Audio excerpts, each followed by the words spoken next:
olá, estamos começando mais uma teleconferência do programa Oficinas de Gestão, Oportunidades de Desenvolvimento, executado pelo Departamento de Ciências da Administração do Centro Socioeconômico da Universidade Federal de Santa Catarina. Uma oportunidade para os estudantes de graduação, especialmente aqueles dos cursos de administração e também os alunos do Programa Nacional de Administração Pública, de acrescentar e ampliar conhecimentos, utilizando-os como formação complementar do seu curso de graduação. O tema sobre o qual nós vamos conversar hoje é Desafios e Caminhos do Empreendedorismo. Para isso, já está aqui ao meu lado no estúdio o professor Anacleto Ângelo Ortigara. Ele é formado em administração pela Fundação do Ensino do Desenvolvimento do Oeste, além de ser mestre em administração pela Universidade Federal de Santa Catarina e doutor em engenharia de produção também pela UFSC.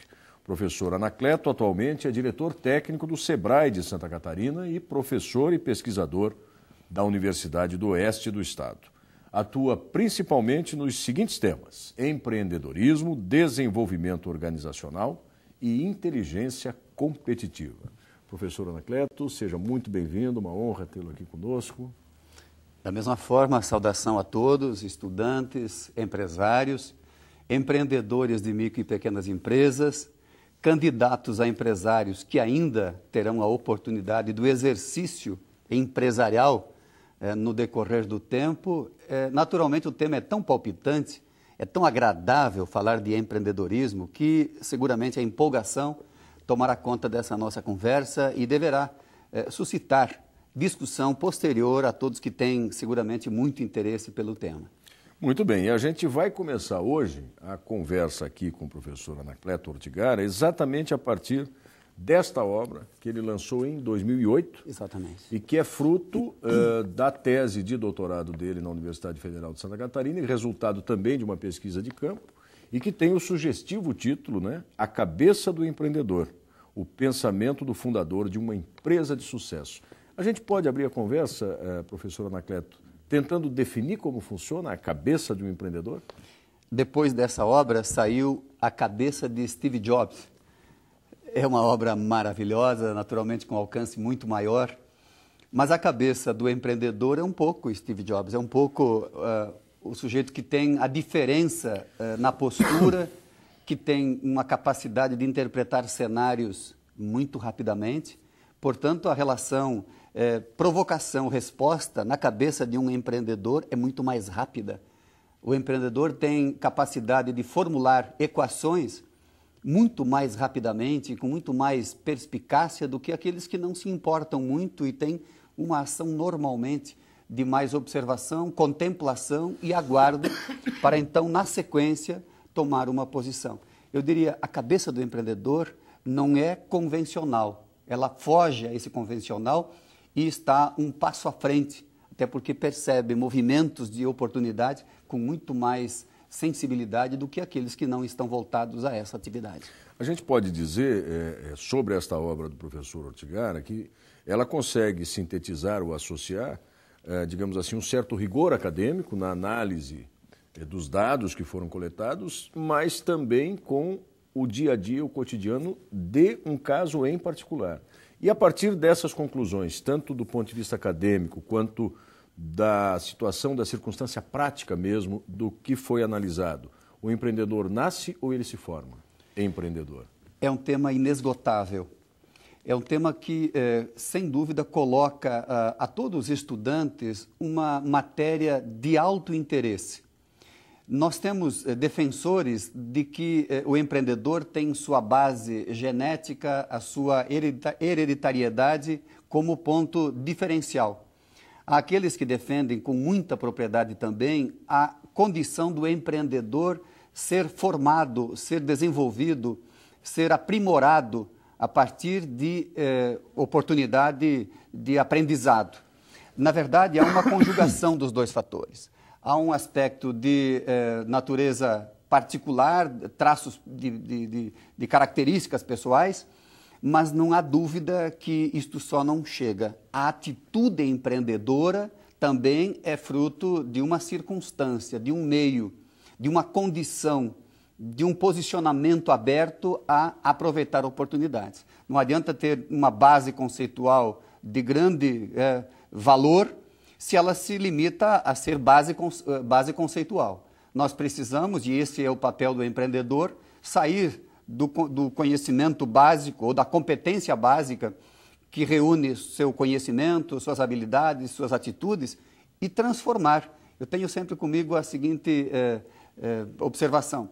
O empreendedor é aquele que tem ideias, que vai além das ideias e transforma em projetos.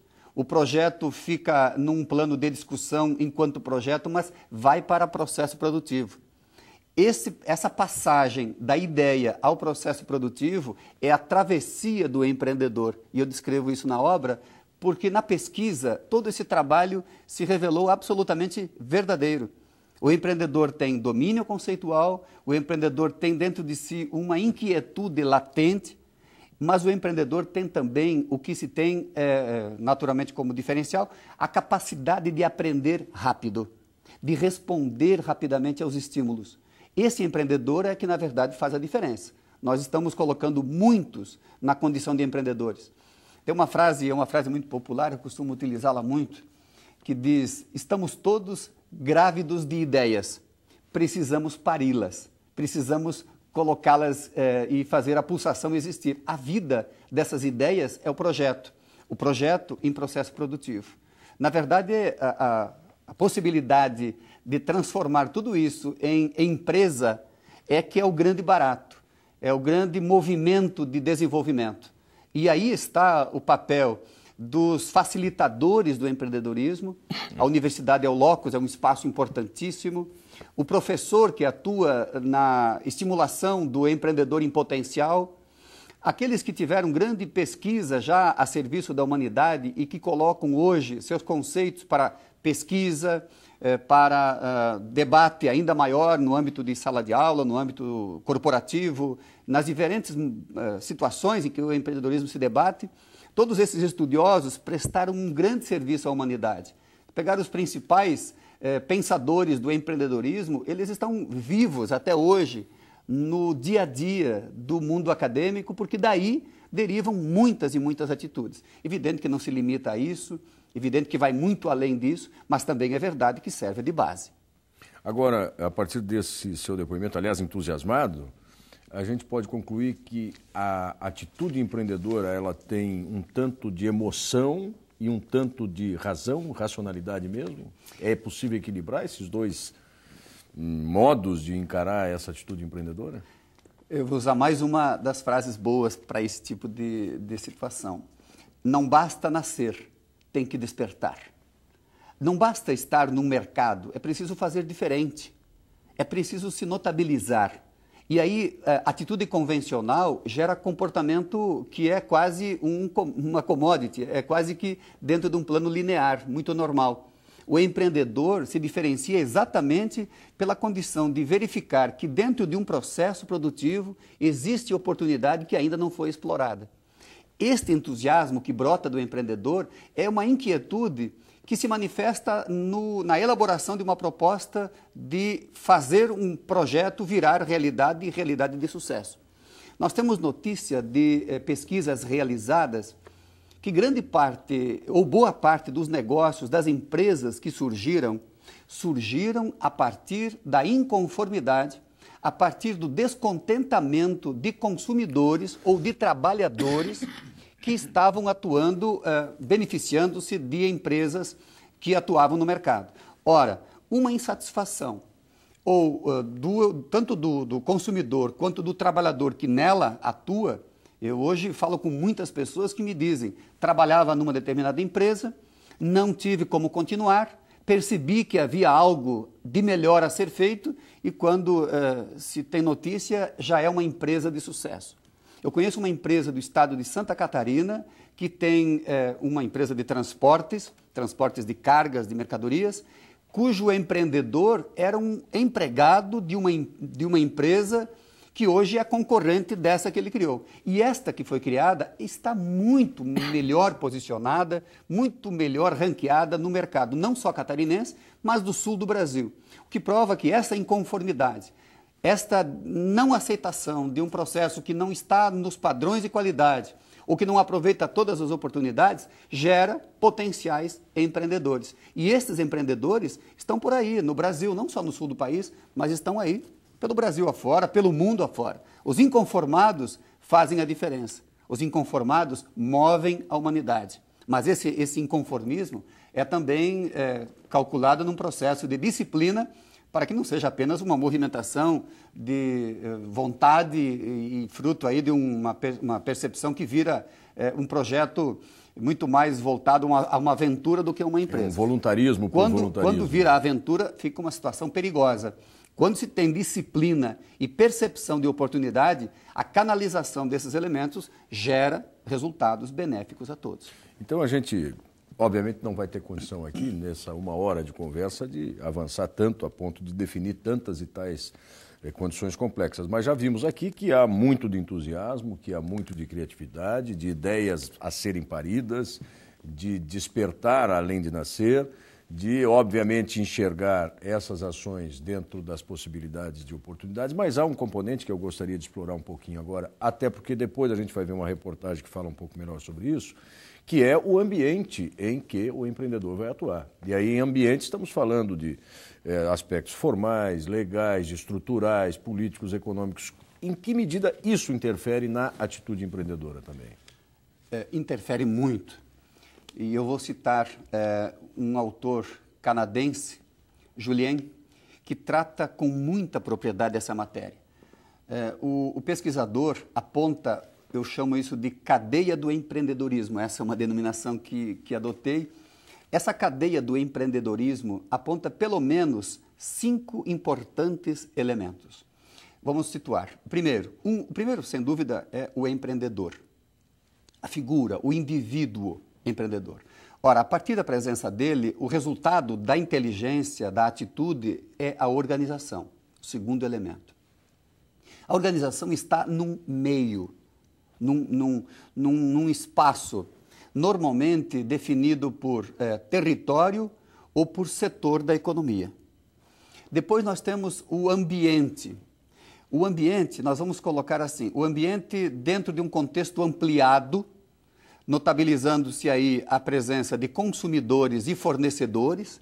Nessa relação de alimentação recíproca, ora você ajuda o mercado, ora o mercado te ajuda. Então, nessa alimentação, nessa reciprocidade, é que se tem o vigor, a vida do estabelecimento.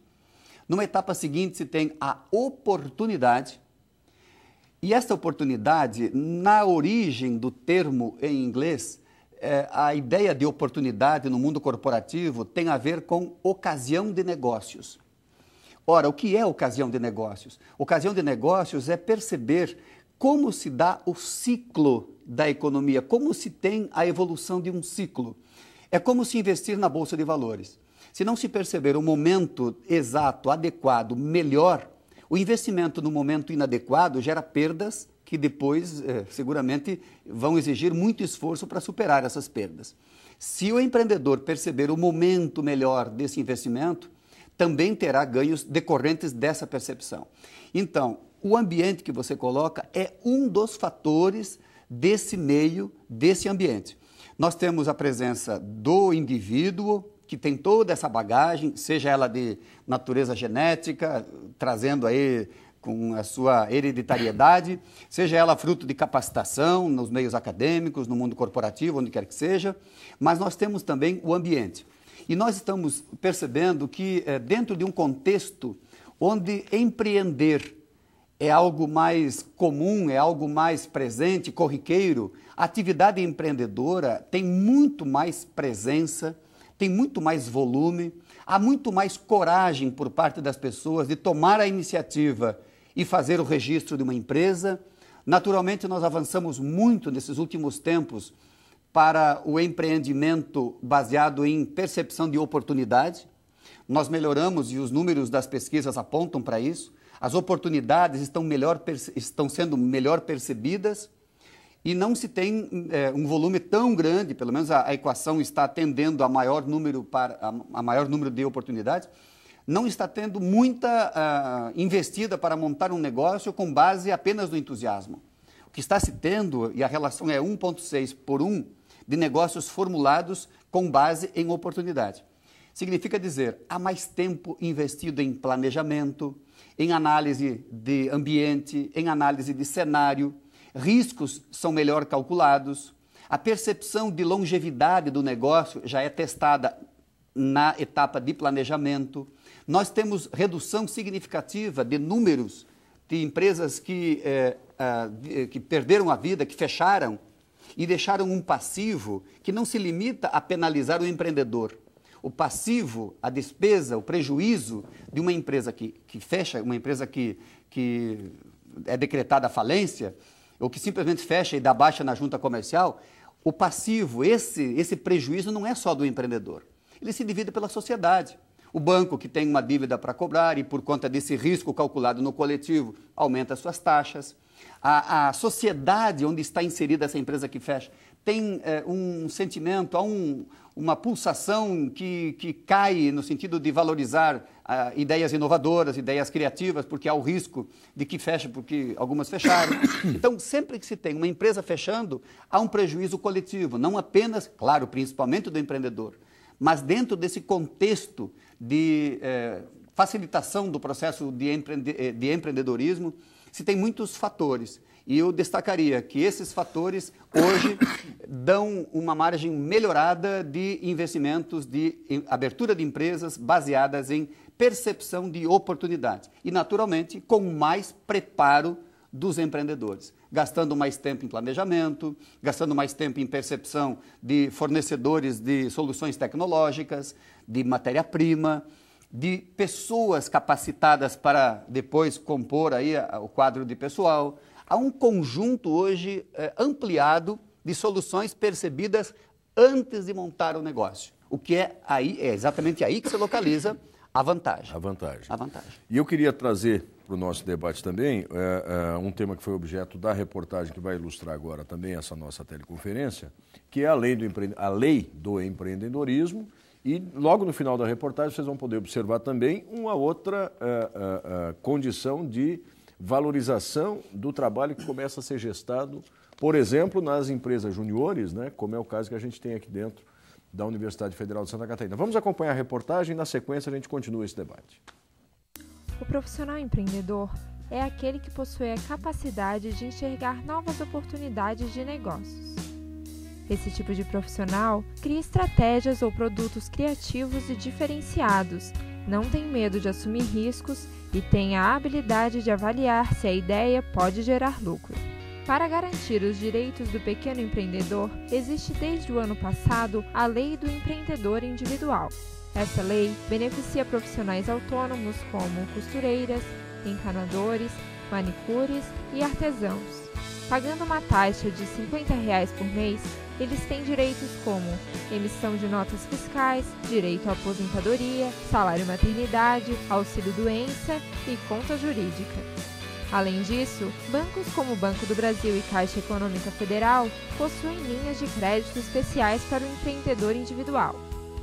Para enquadrar-se nessa lei, o empreendedor precisa ter receita bruta anual de até R$ 36 mil, ou seja, R$ 3 mil por mês. Pode ter no máximo um funcionário e não pode ter sócios. Para motivar iniciativas empreendedoras no Brasil, governo e empresas privadas premiam ações que se destacam. O Prêmio de Competitividade para Micro e Pequenas Empresas é um deles. A empresa Ação Júnior, da Universidade Federal de Santa Catarina, é a vencedora estadual de 2009. Principalmente desenvolvendo ali a questão social também, que a Ação Júnior ela recebeu a premiação como destaque de boas práticas em responsabilidade social, através do programa Terceiro Amigo, onde a gente visa realizar consultorias para melhorar a gestão de organizações públicas através do patrocínio de outras instituições. Muito bem, a gente pôde observar aí na reportagem essas condições que me parece, professor Anacleto, gostaria que o senhor confirmasse ou desmentisse essa minha tese, de que ainda que o Brasil se destaque historicamente como um país que tem um universo bastante significativo de micro e pequenas empresas, e aí estou falando aqui muito mais com o diretor técnico do SEBRAE, né? Mas também como pesquisador, como professor, mas parece que agora passou-se a dar atenção para formalizar aquelas relações de trabalho informais, que são fruto dessa lei do empreendedor individual, e mais do que isso, essa valorização que se dá àquelas iniciativas de boas práticas voltadas para isso. Esse é um passo além que se está dando? Como é que a gente pode avaliar isso? Olha, eu acho que nós estamos num momento muito especial para as micro e pequenas empresas. Eu acredito que o segmento das micro e pequenas empresas finalmente entrou na agenda brasileira para o desenvolvimento. É notória a importância que está sendo dada ao segmento e ao desempenho desse segmento como contribuição à economia nacional. Percebeu-se que a economia se movimenta pela parte formalizada e pela parte informal, por que não dizer clandestina de alguma forma. Nós estamos notando que o Brasil precisa olhar com ainda maior dedicação, com ainda maior entusiasmo para o papel das micro e pequenas empresas. E agora, especialmente pelo advento da lei do empreendedor individual, que é decorrência da Lei Geral da Micro e Pequena Empresa, uma lei que foi surgindo a partir da discussão da sociedade.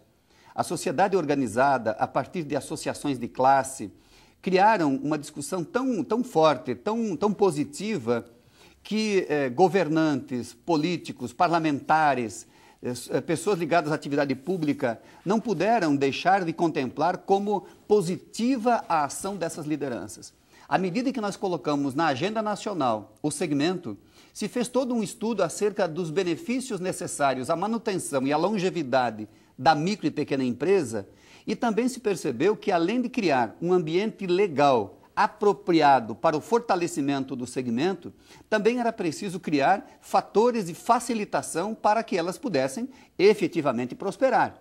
Aí que está dentro da lei, uma vez formalizada, uma vez integrada às oportunidades que serão contempladas, ela tem a percepção de aproveitar o mercado de venda de produtos a governos, então as vendas governamentais vêm no bojo da lei, a facilitação da micro e pequena empresa vender pequenos lotes ao governo, seja ele municipal, estadual ou federal, a facilitação do segmento de acesso a crédito, de capacitação, de preparação para atuar no mercado, um conjunto de soluções veio com a lei.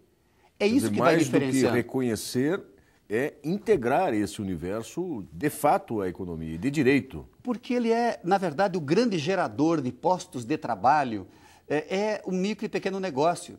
A grande empresa talvez tenha como grande contribuição a geração de grandes volumes de impostos, de evolução tecnológica, mas também é verdade que o desenvolvimento regional, o local, aquele desenvolvimento fruto de ação comunitária, está mais presente na micro e pequena empresa. E o empreendedor individual que estava fora do cenário econômico, não estava figurando nas estatísticas, sobe agora para um degrau de importância absolutamente nunca vivido anteriormente. O empreendedor individual, e a reportagem citou isso, é aquele que faz o tecido da economia ser tão robusto, tão resistente, que não é uma crise de um setor que vai dizimar, que vai fazer desaparecer uma determinada região. Porque a micro e pequena empresa, numa condição de associar-se, também responde positivamente e com muito mais robustez a eventuais abalos na economia. A retomada numa micro e pequena empresa é melhor quando ela tem essa percepção de estar sempre atuando com algum grau de inovação, com mercados alternativos, ora para o mercado de consumidores de natureza privada, né, o cliente normal, ou então mercados de natureza pública. Essa percepção de oportunidade das micro e pequenas empresas, agora empreendedores individuais formalizados, é que dá o ganho de escala. Eu dizia até anteriormente à professora, nós temos a micro e pequena empresa muitas vezes frágil, quando isolada. Quando ela se torna parte de um processo, por exemplo, um arranjo produtivo local, uma ação coletiva, não deixa essa empresa isolada, cria um vínculo, cria um fator de integração. E aí vale o adágio popular. Se correr o bicho pega, se ficar o bicho come, mas se juntar, nós vamos assustar o bicho decaída, da morte prematura de micro e pequenas empresas, sejam elas no modelo anterior ou agora no advento da lei do empreendedor individual. Aliás, o Sebrae do Brasil inteiro e o Sebrae de Santa Catarina em especial, está fazendo um grande movimento, um esforço muito grande para fazer até o final de 2010 a formalização de mais de 25 mil empreendedores individuais. O Brasil deverá passar este ano, com alguns números do ano passado, talvez aí no máximo até meados de 2011, a formalizar mais de 1 milhão de empreendedores que estavam no mundo da informalidade. São números fantásticos. Haverá uma contribuição para a Previdência Social, haverá uma contribuição para a economia, nós teremos pessoas muito mais próximas de oportunidades, porque elas estarão acessando o crédito, estarão recebendo do Sebrae, por exemplo, o apoio necessário e a capacitação que vão precisar, estarão recebendo orientação por consultores e por organismos especializados no acolhimento dessas inquietudes. E o Brasil tem o jeito, a cara, a identidade da micro e pequena empresa e agora percebe também, tem o jeito, o DNA de uma empresa de natureza informal que agora surge para o mundo da formalidade. É por isso que a gente se entusiasma, é por isso que se percebe o brilho do olhar de um empreendedor individual quando ele chega na junta comercial, quando ele chega no escritório de contabilidade, que o escritório de contabilidade é exatamente o espaço onde ele vai ter o amparo inicial para fazer a devida etapa seguinte, que é, então, ser uma empresa. E agora, no estado de Santa Catarina, já pode ter a inscrição estadual, poderá tirar a sua nota, com toda uma gama de vantagens. Então, se alguém, estudante, empresário que tem aí a sua atividade, mas que não sabe se formaliza ou não, a dica é formalize, busque um aprofundamento, crie fatores de crescimento e desenvolvimento, ampare suas angústias na capacitação, diminua sua ansiedade pela busca de ajuda de quem está pronto para lhe ajudar. O Sebrae, as universidades, os consultores, os órgãos de apoio tecnológico, há um universo muito grande. E nós vivemos em 2010 a condição, o advento de ter conhecimento disponível de muitas maneiras. Basta que o empreendedor queira acessar esse conhecimento. O filme antigo, né, O Nome da Rosa, era uma espécie de enunciado que mostrava como era difícil acessar o conhecimento. Ele era algo protegido, quase inacessível. Hoje, o grande desafio para o mundo empreendedor é ter a capacidade seletiva. De tantas possibilidades de acessar conhecimento e informações, o principal desafio hoje do empreendedor é, diante de tanta coisa, o que é que realmente é prioritário? O que será estratégico a ponto de utilizar essa informação como fator diferenciador da ação desse empreendedor? À medida que ele tem essa capacidade de selecionar, naturalmente ele se coloca numa posição de vantagem em relação ao seu universo de concorrentes. Agora, a partir de tantas e tais e tão específicas perspectivas, né, dessa lei do empreendedor individual, enfim, como é que a gente pode tentar traçar desafios e caminhos do empreendedorismo aí? O que é que ainda precisa ser melhor resolvido, tanto no âmbito dessas empresas que estão se formalizando, quanto das clássicas e tradicionais micro e pequenas empresas que a gente conhece, que são atendidas há tantos anos pelo Sebrae? Bom, nós estamos sentindo, e o Sebrae é prova disso, que há um movimento muito mais positivo, há um movimento muito mais acentuado por parte de empreendedores, tanto candidatos a empresários, quanto de empresários já constituídos. Há um movimento muito mais significativo na busca de soluções para alcançar a longevidade. Não há interesse de nenhum dos setores de natureza pública ou privada que atenda a qualquer segmento que a empresa não prospere. Nós costumamos dizer do Sebrae em todo o Brasil que a prosperidade, o crescimento, o sucesso da micro e pequena empresa é também o nosso sucesso. A vantagem de ter a empresa com a longevidade garantida é que nós também nos sentiremos copartícipes desse processo. Uma coisa importante é que nós vivemos num período que conhecimento é diferencial. Mas conhecimento não na prateleira, não dentro de um computador ou dentro de uma reserva de pouco acesso. Conhecimento precisa ser capilarizado por todos os espaços organizacionais. A micro, a pequena empresa, à medida que tem a possibilidade de uma gestão do conhecimento avançada, na perspectiva de usá-lo na plenitude ou pelo menos aproveitá-lo muito mais, isso fará diferença. A agregação de valor na empresa não será possível senão pela via do conhecimento. Informação não é mais problema, não é mais falta de informação que vai gerar falta de competitividade. Será a capacidade de encontrar a melhor informação ajustada ao objetivo, ao interesse organizacional. Então, os caminhos para empreender hoje estão abertos, estão claros, mas precisa-se compreender que o cenário tem mudanças significativas. O cenário passa hoje por ajustes a cada ciclo que se tem notícia, num recorte temporal se pode perceber que há mudanças significativas. Ora, nós estamos vendo que inovação já não é mais um fator isolado desta ou daquela empresa. A inovação precisa estar na agenda das empresas, sejam grandes, médias, pequenas, até microempresa, precisa conviver próxima da inovação.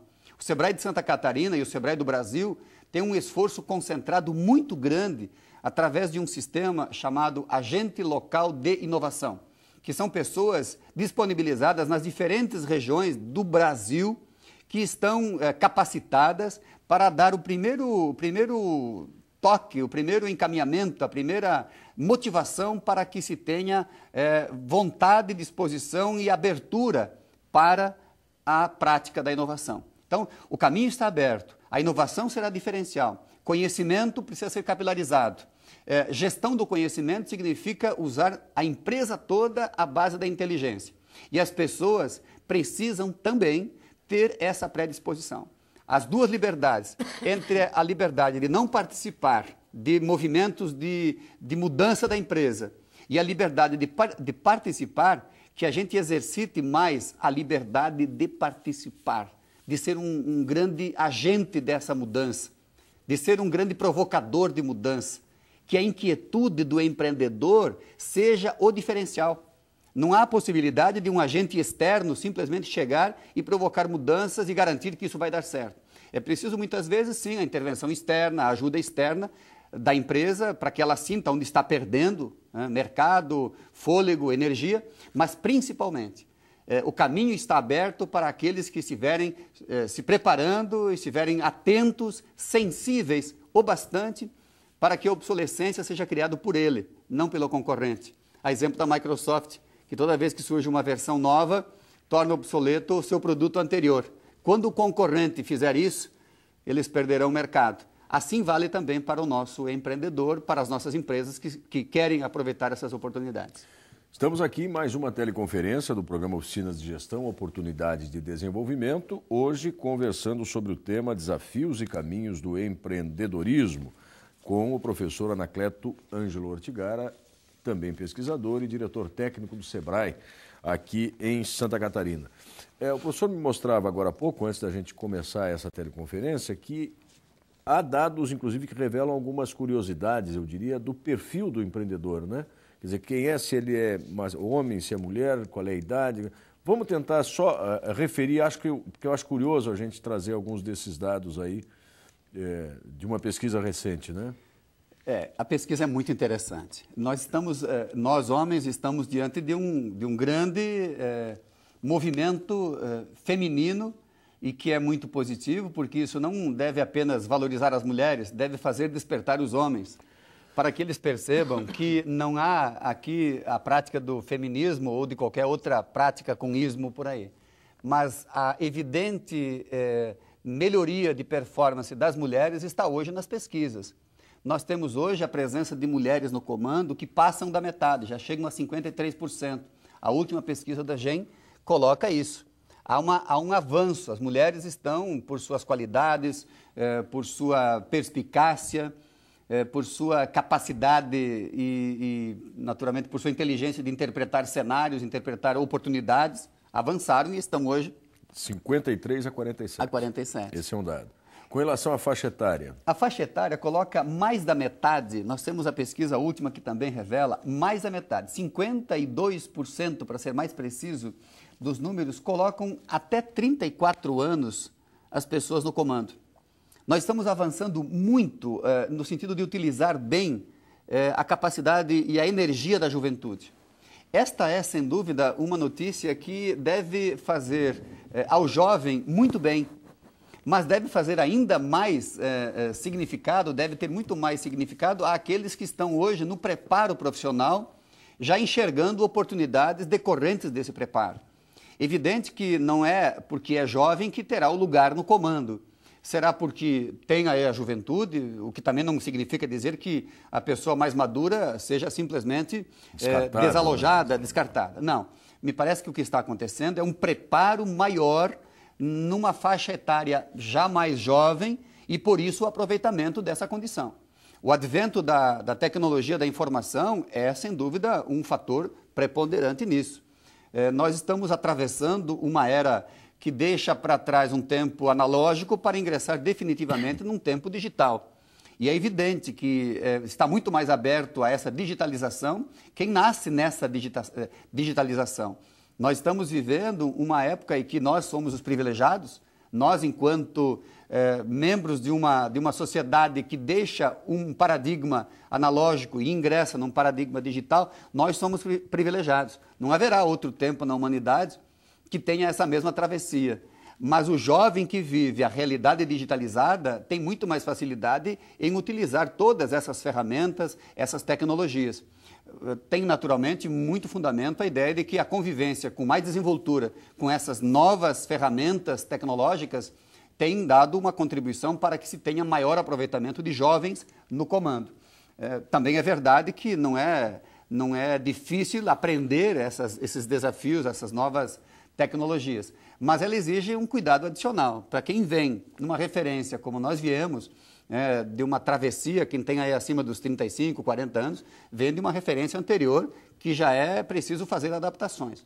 O jovem que vem estudando já numa sala inteligente, onde tem a desterritorialização presente, onde globalização já não é mais um assunto para se estudar no futuro, é cotidiano, onde se tem a possibilidade de deslocamento do trabalho e não se tem mais o fator local como determinante, essa nova realidade, esse novo cenário, quanto melhor e mais rapidamente compreendido, maior será o desempenho, melhor será o desempenho e a performance seguramente vai remunerar melhor os protagonistas dessa realidade. Agora, eu me permito aqui uma liberdade, livre pensar é só pensar, né, de interpretar esse dado de 52% na faixa dos 18 aos 34 anos, como uma demonstração de que a competitividade é muito maior, porque se essa fatia de jovens é que está assumindo a liderança, os jovens que estão chegando para entrar neste patamar vão ter uma disputa mais ferrenha, e daí a necessidade de uma formação, uma preparação mais intensa.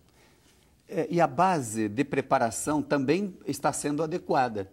Está aí o desafio para as instituições, para nós que atuamos no SEBRAE, mesmo na universidade, a Universidade Federal, as universidades que não de natureza comunitária ou particulares, enfim. As instituições de ensino precisam fazer rápidas adaptações. Não será o mais forte, como já foi dito, mas será sim quem tiver melhor capacidade de adaptar-se. Os sinais decorrentes da última crise planetária ainda estão presentes. A informação não tem mais o problema da barreira de velocidade. A velocidade já não é mais problema, é instantaneidade. Todo esse preparo dessa juventude, é pena que a gente tenha alguns outros dados de pesquisa que são para refletir muito. Uma pesquisa que saiu recentemente num canal de televisão que demonstrou o método, inclusive, portanto tem cientificidade, aponta que mais de 90% dos jovens egressos das áreas de ciências sociais aplicadas têm disposição para fazer concurso público. Não que a atividade não seja boa, aliás, está sendo muito bem remunerada. Mas a razão seguinte, a pergunta seguinte foi: por que procurar fazer concurso público? E a resposta já é sabida: pela estabilidade. Ora, estabilidade, a princípio, não combina muito com empreendedorismo. O empreendedor tem, por natureza, inquietude. Estabilidade não é pauta do empreendedor. É quase que um choque para o empreendedor falar de estabilidade. Então, nesse universo de oportunidades, alguns movimentos parece que vão um pouco na contramão, vão na direção oposta. Mas há oportunidades e, sem dúvida, a remuneração é muito atrativa. Nós notamos pelo Sebrae, às vezes somos consultados para que seja dada aí resposta em termos de informar prováveis perfis e profissionais, nós percebemos quantas oportunidades estão surgindo. Mas não tem possibilidade de avançar e ter aí posição de destaque no topo das organizações aqueles que têm uma conduta relativamente conservadora, acomodada, talvez muito mais cuidando para não perder do que enxergando a oportunidade de ganhar. Conquistar. Quer dizer, o medo de perder, muitas vezes o medo é necessário, é até proteção, mas o medo em demasia paralisa, deixa estagnado. Então, o que está se precisando é esse corajoso, mas o corajoso com conteúdo, com capacidade de dizer que coragem é sinônimo de preparo. Não tem lugar para aventureiro que não tenha um preparo que gere segurança em quem vai tê-lo como executivo, quem vai tê-lo depois na decisão. E decidir é um negócio muito difícil. A princípio, a decisão é resultado de capacitação, de leitura adequada de cenários, de capacidade de verificar riscos que outros não enxergariam.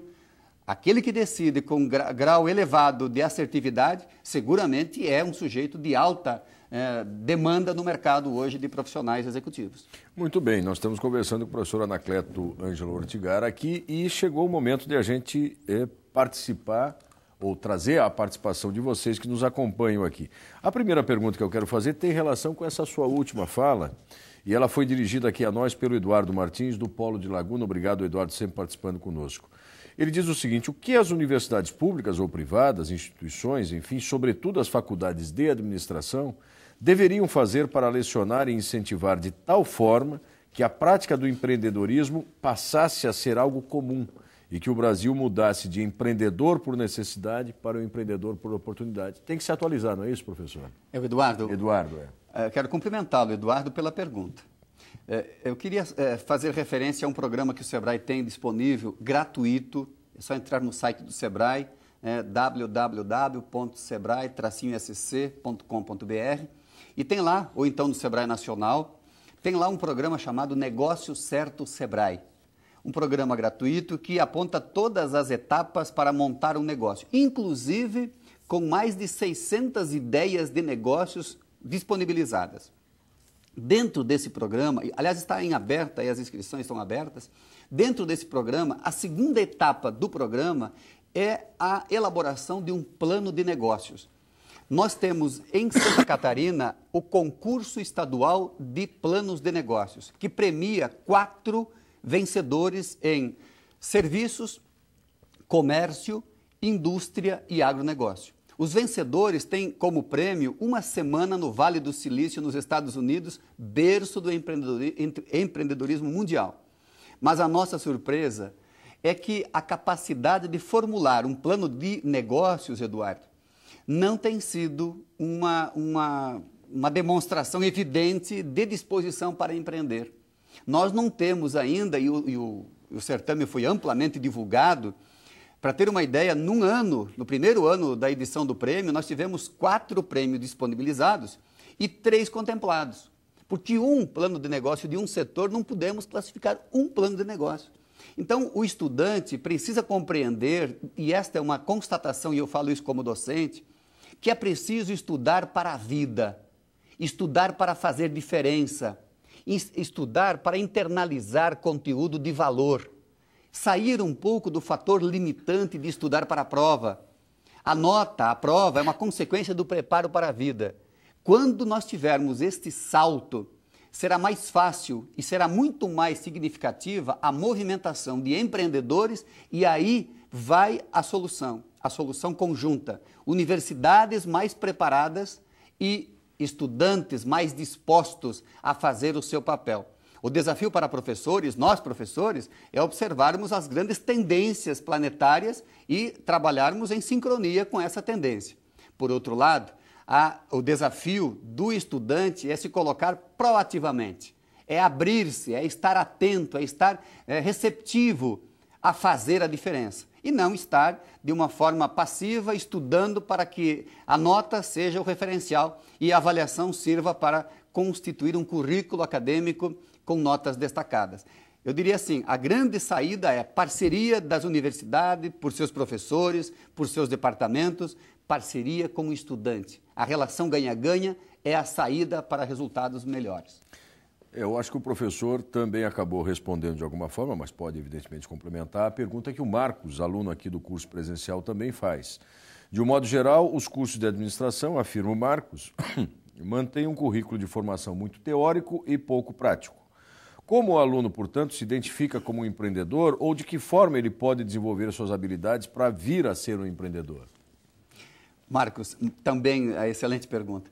Eu tenho um pouco de resistência a acreditar que a teoria seja um problema. Nós estamos numa comunidade, numa sociedade que precisa ler mais. Nós estamos lendo, nós estamos dominando os conteúdos, os conceitos precariamente. O brasileiro, a brasileira, os estudantes de maneira geral e mesmo nós, professores, precisamos ler muito mais. O domínio do preceito teórico não é fator que dificulte a atividade prática. Evidente que é preciso ter o cotejo. Conteúdo prático e conteúdo teórico devem ser equivalentes. Deve-se ter aí o cuidado para não ter demasiadamente prática, dispensando a teoria, porque nós estaríamos aí sucumbindo no médio prazo. Mas a grande vantagem da inovação se dá pela percepção, pelo insight, mas se dá também por perceber que há conteúdo de muita riqueza ainda a ser explorado. E esta inovação é fruto desse equilíbrio. Quando se tem um movimento sincronizado, prática e teoria, as coisas funcionam. Mas não é também uma realidade, uma visão linear que todas as universidades tenham uma demasiada carga teórica. Como disse, quando nós desafiamos o estudante a sair do TCC, do trabalho de conclusão de curso, transformar aquele relatório num plano de negócios, nós sentimos a enorme dificuldade que o estudante tem de fazer isso. Não vou achar culpados aqui, será parte, talvez, responsabilidade da instituição, mas também é parte do estudante que precisa ter atitude de fazer a diferença na prática.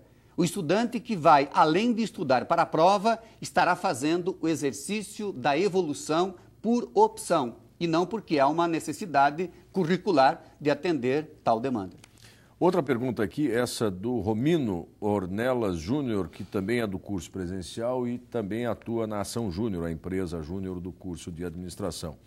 E aí eu gostaria de aproveitar nessa resposta, professor, até para o senhor trazer alguns dados da sobrevida, mortalidade, enfim, das empresas, porque ele pergunta quais são os principais ramos de atividade que o senhor analisa como atrativos para os empreendedores que estão começando agora. É possível definir um perfil de áreas ou de segmentos, aqueles que mais têm sofrido com relação à sobrevivência ou mortalidade das empresas? Para o Romino. Bom, o Romino faz uma pergunta que tem total aplicabilidade nos tempos atuais. Primeiro, mortalidade de micro e pequena empresa. Melhorou, os dados estão muito mais positivos do que tivemos a última medição, a medição anterior. Nós temos hoje pouco mais de 20% de empresas que morrem antes dos 2 anos, mas recordo que esse número há 5 anos atrás era quase de 50%, era quase metade o número de empresas que paravam, que fechavam antes de completar 2 anos, agora estamos um pouco mais de 20%, então é um número muito bom, nós já avançamos. Agora, tem um dado que é preciso considerar, há um investimento maior em planejamento, em preparo para montar um negócio, há um cuidado maior para que a decisão não se torne uma aventura, e uma aventura de prejuízos certos. Muitas vezes, o não fechamento do negócio é ocasionado pela não abertura de um negócio. A não abertura significa ter o cuidado para fazer um movimento decisivo de abrir uma atividade empresarial, tão logo se tem o preparo.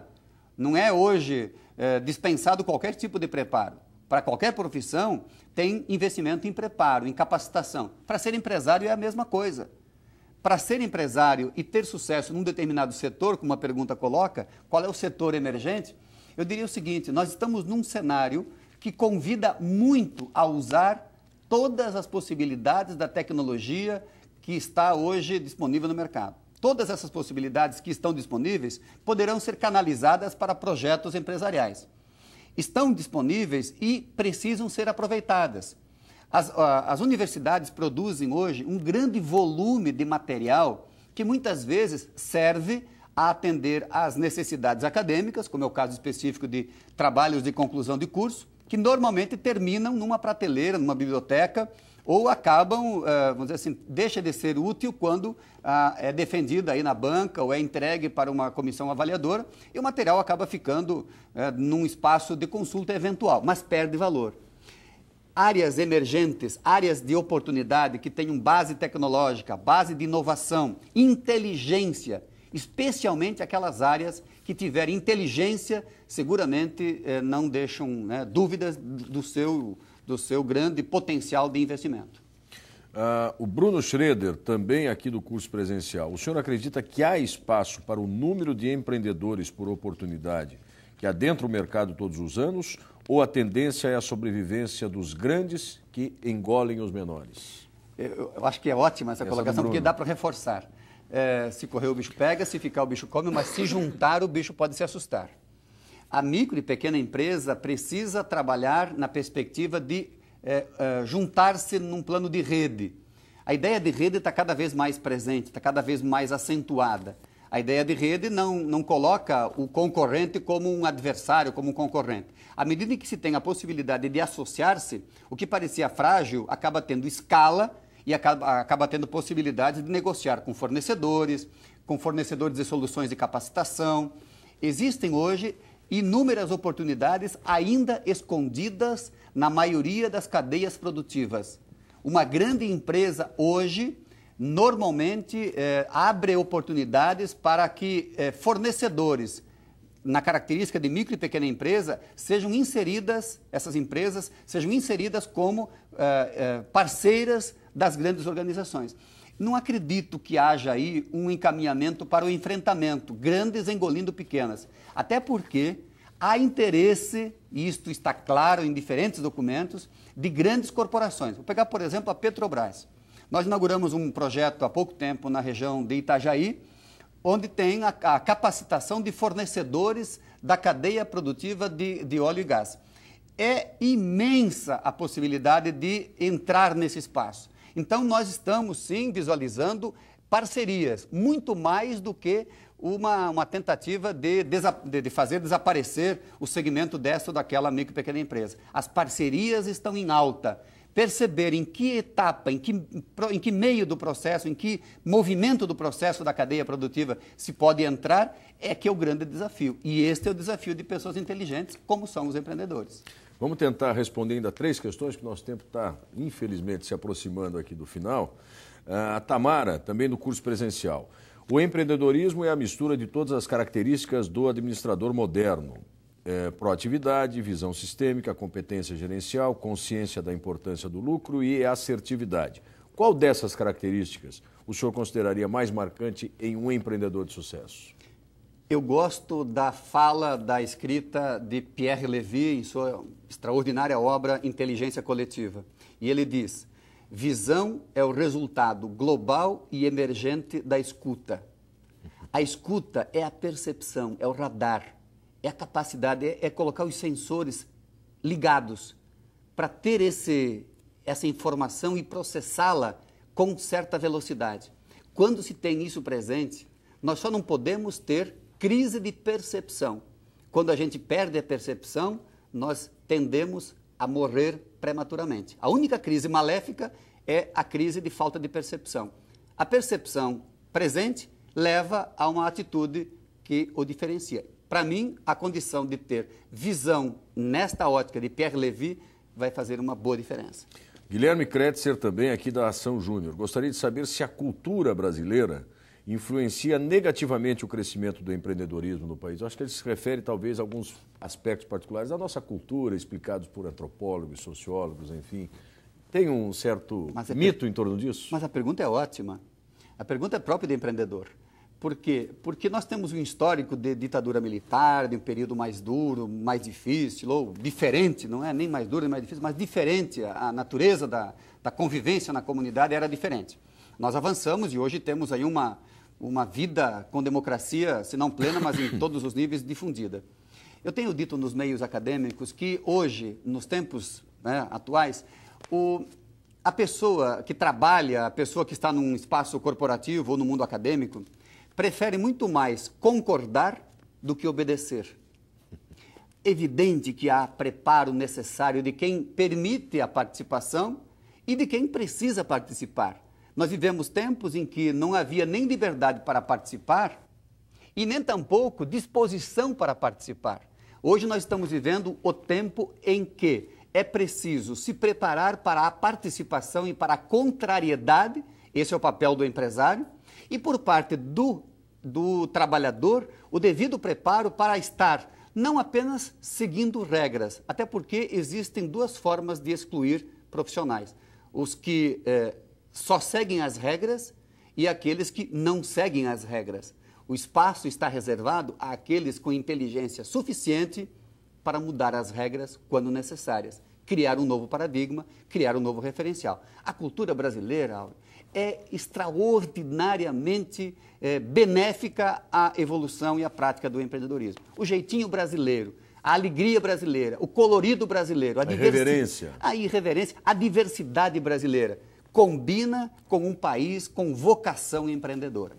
Muito bem. Bom, nós estamos nos aproximando aqui do final. Eu vou aproveitar a pergunta do Felipe Salgado, também do curso presencial, e agradecendo ao Felipe e a todos vocês outros que participaram. Infelizmente, a gente não teria tempo para todas as perguntas, mas aproveito a pergunta do Felipe também para reservar aqui ao nosso convidado, professor Anacleto Ângelo Ortigara, uns 3 minutos aí para ele fazer depois um fechamento e fazer referência ao material que o Sebrae disponibiliza nessa área também, que nós conversamos aqui. Mas o Felipe pergunta: vale a pena empreender na criação de novos negócios no Brasil? É muito apropriada, mais uma vez. Olha, essas perguntas foram ótimas. Vale a pena.